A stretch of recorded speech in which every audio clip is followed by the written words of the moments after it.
The online stage presents Goblin Market by Christina Rossetti. Featuring Ron Altman as the Goblins, Amanda Friday as Laura, Arielle Lipshaw as Lizzie, Elizabeth Klett as the narrator. Morning and evening, maids heard the goblins cry, "Come buy our orchard fruits, come buy, come buy! Apples and quinces, lemons and oranges, plump unpecked cherries, melons and raspberries, bloom down-cheeked peaches, swart-headed mulberries, wild freeborn cranberries, crab-apples, dewberries, pineapples, blackberries, apricots, strawberries, all ripe together in summer weather. Morns that pass by, fair eves that fly, come buy, come buy! Our grapes fresh from the vine, pomegranates full and fine, dates and sharp bullaces, rare pears and greengages, damsons and bilberries, taste them and try. Currants and gooseberries, bright fire-like barberries, figs to fill your mouth, citrons from the south, sweet to tongue and sound to eye, come buy, come buy.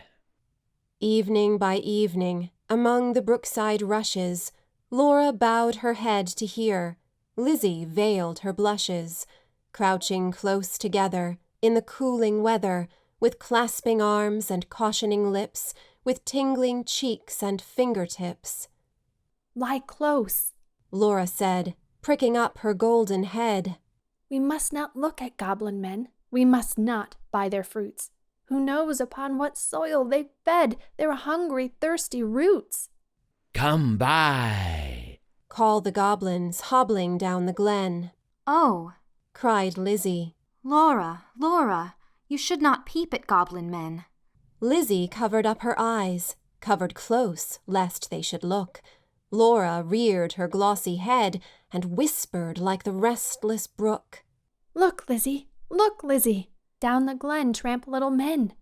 One hauls a basket, one bears a plate, one lugs a golden dish of many pounds weight. How fair the vine must grow, whose grapes are so luscious. How warm the wind must blow through those fruit bushes." "No," said Lizzie. "No, no, no. Their offers should not charm us. Their evil gifts would harm us." She thrust a dimpled finger in each ear, shut eyes and ran. Curious Laura chose to linger, wondering at each merchant man. One had a cat's face, one whisked a tail, one tramped at a rat's pace, one crawled like a snail, one like a wombat prowled obtuse and furry, one like a rattle tumbled hurry-scurry. She heard a voice like voice of doves cooing all together. They sounded kind and full of loves in the pleasant weather. Laura stretched her gleaming neck, like a rush-embedded swan, like a lily from the beck, like a moonlit poplar branch, like a vessel at the launch when its last restraint is gone. Backwards up the mossy glen turned and trooped the goblin men, with their shrill, repeated cry, "Come buy, come buy!" When they reached where Laura was, they stood stock still upon the moss, leering at each other. Brother with queer brother, signaling each other, brother with sly brother. One set his basket down, one reared his plate, one began to weave a crown of tendrils, leaves, and rough nuts brown. Men sell not such in any town. One heaved the golden weight of dish and fruit to offer her. "Come buy, come buy!" was still their cry. Laura stared, but did not stir, longed, but had no money. The whisk-tailed merchant bade her taste in tones as smooth as honey. The cat-faced purred, the rat-faced spoke a word of welcome, and the snail-paced even was heard. One parrot-voiced and jolly cried, Pretty Goblin. Still for pretty Polly. One whistled like a bird, but sweet-toothed Laura spoke in haste. Good folk, I have no coin to take or to purloin. I have no copper in my purse, I have no silver either, and all my gold is on the furze that shakes in windy weather above the rusty heather. You have much gold upon your head. They answered all together. Buy from us with a golden curl. She clipped a precious golden lock. She dropped a tear more rare than pearl. Then sucked their fruit globes fair or red, sweeter than honey from the rock, stronger than man-rejoicing wine, clearer than water flowed that juice. She never tasted such before. How should it cloy with length of use? She sucked and sucked and sucked the more, fruits which that unknown orchard bore. She sucked until her lips were sore, then flung the emptied rinds away, but gathered up one kernel stone, and knew not was it night or day, as she turned home alone. Lizzie met her at the gate, full of wise upbraidings. Dear, you should not stay so late. Twilight is not good for maidens, should not loiter in the glen in the haunts of goblin men. Do you not remember Jenny, how she met them in the moonlight, took their gifts both choice and many, ate their fruits and wore their flowers, plucked from bowers, where summer ripens at all hours? But ever in the noonlight she pined and pined away, sought them by night and day, found them no more but dwindled and grew grey, then fell with the first snow, while to this day no grass will grow where she lies low. I planted daisies there a year ago that never blow. You should not loiter so. Nay, hush, said Laura. Nay, hush, my sister. I ate and ate my fill, yet my mouth waters still. Tomorrow night I will buy more. And kissed her. Have done with sorrow. I'll bring you plums tomorrow, fresh on their mother twigs, cherries worth getting.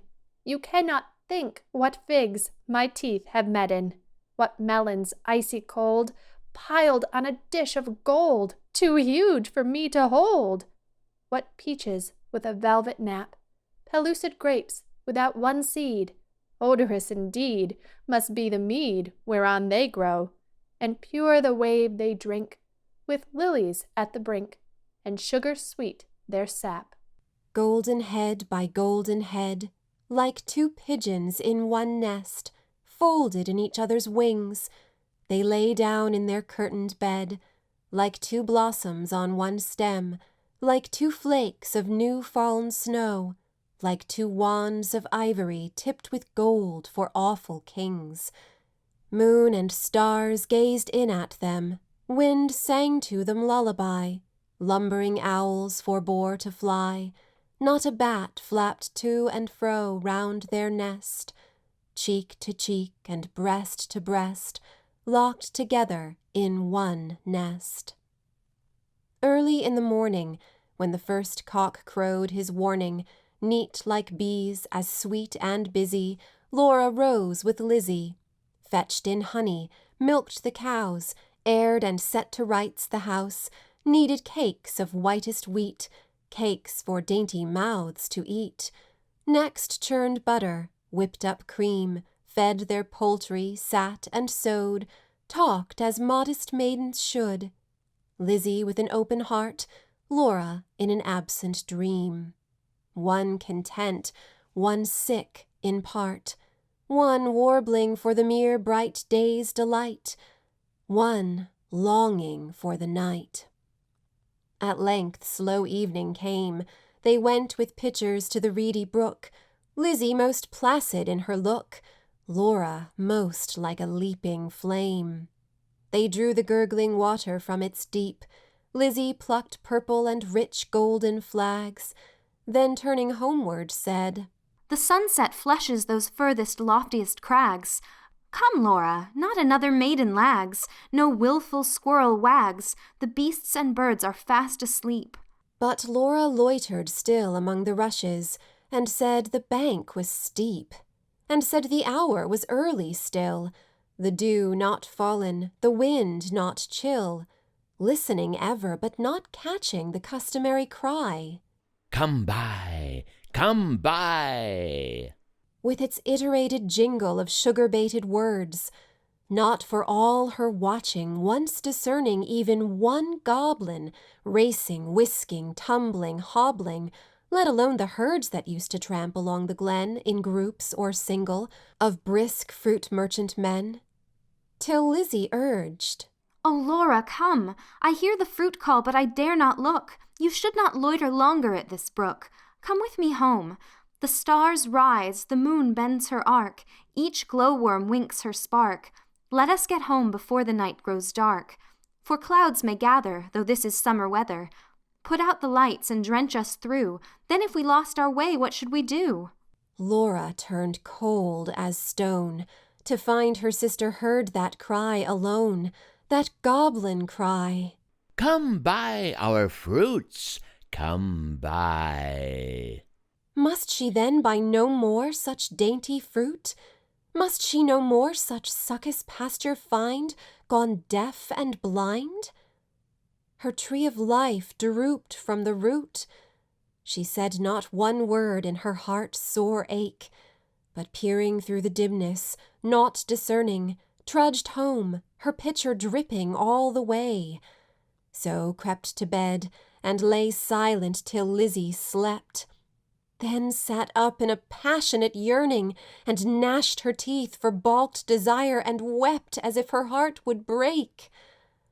Day after day, night after night, Laura kept watch in vain, in sullen silence of exceeding pain. She never caught again the goblin cry. Come buy, come buy. She never spied the goblin men hawking their fruits along the glen. But when the noon waxed bright, her hair grew thin and grey. She dwindled, as the fair full moon doth turn to swift decay, and burn her fire away. One day, remembering her kernel stone, she set it by a wall that faced the south, dewed it with tears, hoped for a root, watched for a waxing shoot. But there came none. It never saw the sun. It never felt the trickling moisture run, while with sunk eyes and faded mouth she dreamed of melons, as a traveller sees false waves in desert drought with shade of leaf-crowned trees, and burns the thirstier in the sandful breeze. She no more swept the house, tended the fowls or cows, fetched honey, kneaded cakes of wheat, brought water from the brook, but sat down listless in the chimney nook, and would not eat. Tender Lizzie could not bear to watch her sister's cankerous care, yet not to share. She night and morning caught the goblin's cry. Come buy our orchard fruits, come buy, come buy. Beside the brook, along the glen, she heard the tramp of goblin men. The voice and stir poor Laura could not hear, longed to buy fruit to comfort her, but feared to pay too dear. She thought of Jenny in her grave, who should have been a bride, but who for joys brides hope to have, fell sick and died in her gay prime, in earliest winter time, with the first glazing rime, with the first snowfall of crisp winter time. Till Laura, dwindling, seemed knocking at death's door. Then Lizzie weighed no more better and worse, but put a silver penny in her purse, kissed Laura, crossed the heath with clumps of firs at twilight, halted by the brook, and for the first time in her life began to listen and look. Laughed every goblin when they spied her peeping, came towards her hobbling, flying, running, leaping, puffing and blowing, chuckling, clapping, crowing, clucking and gobbling, mopping and mowing, full of airs and graces, pulling wry faces, demure grimaces, cat-like and rat-like, rattle and wombat-like, snail-paced in a hurry, parrot-voiced and whistler, helter-skelter, hurry-scurry, chattering like magpies, fluttering like pigeons, gliding like fishes, hugged her and kissed her, squeezed and caressed her, stretched up their dishes, panniers and plates.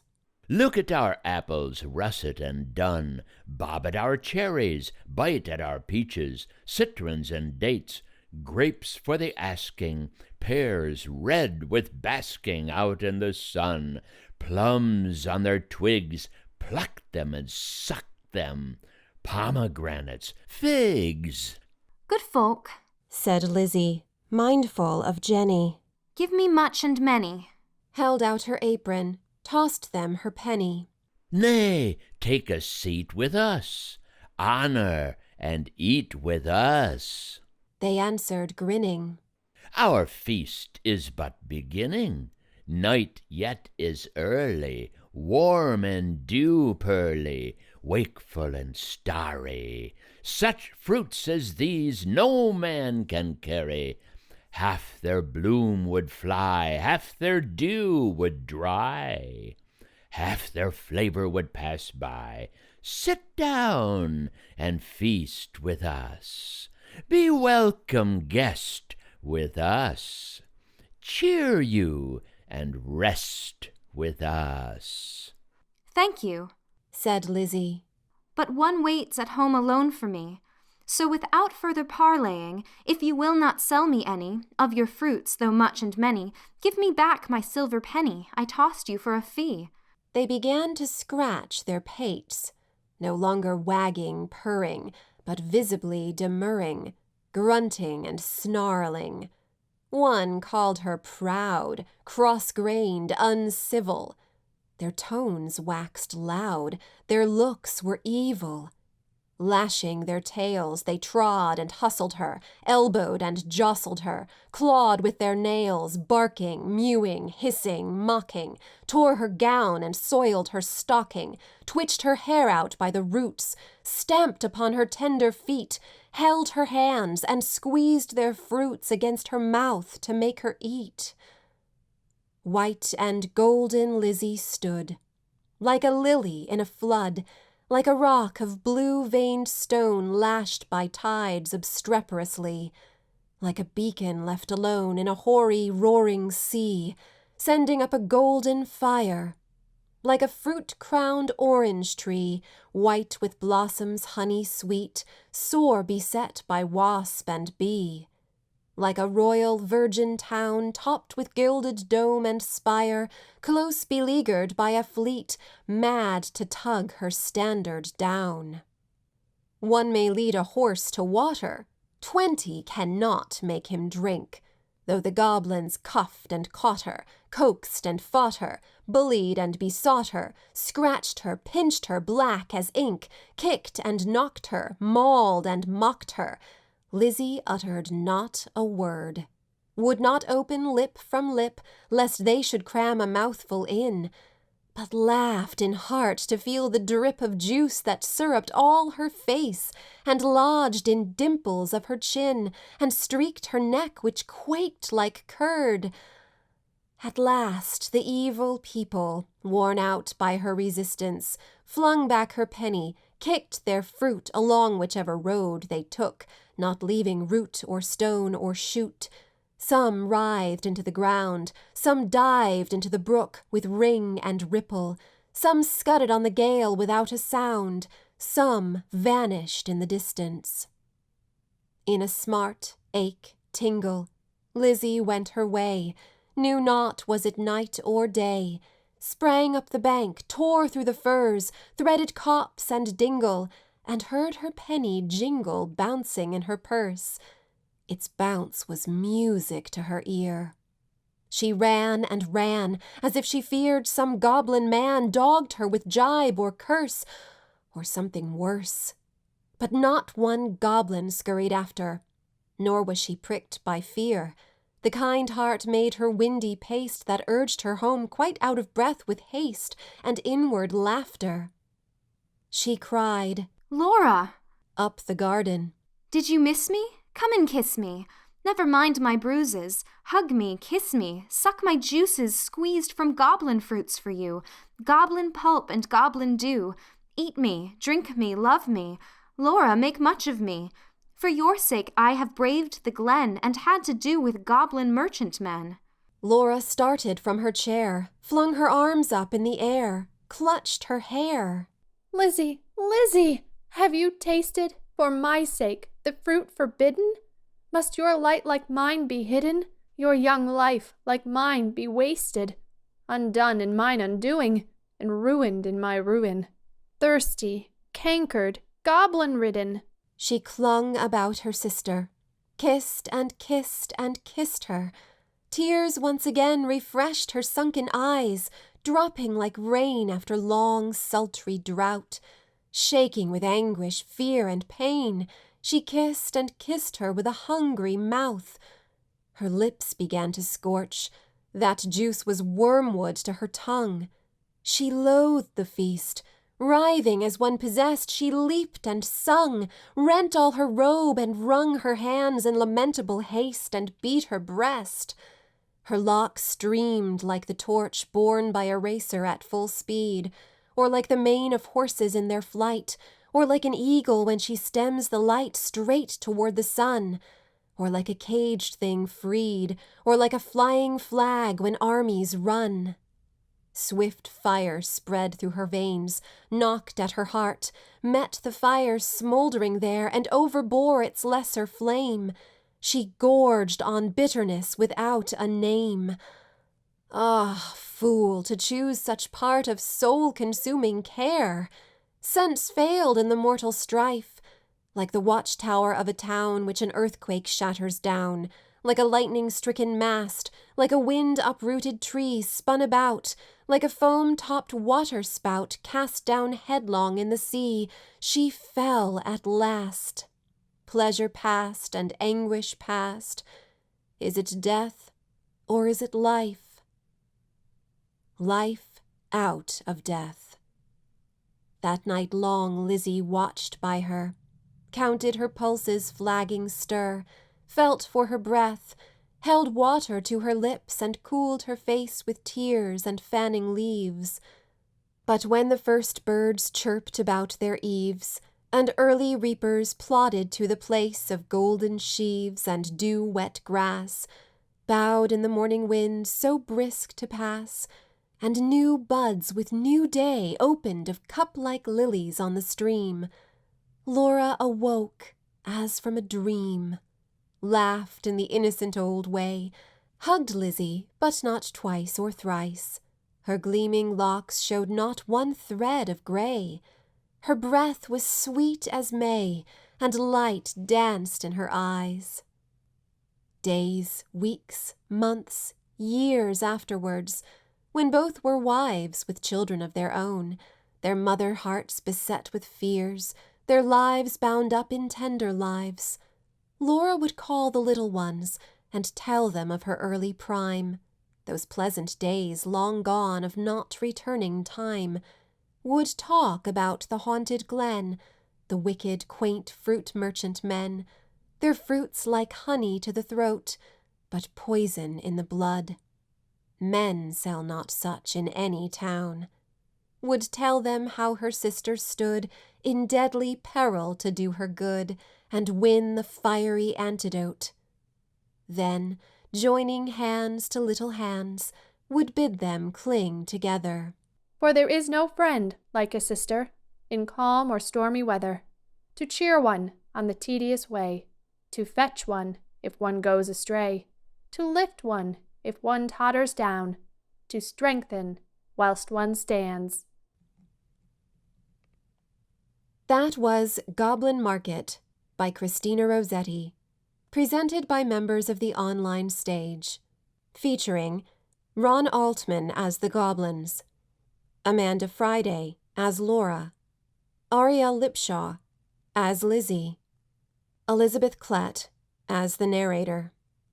Thank you for listening.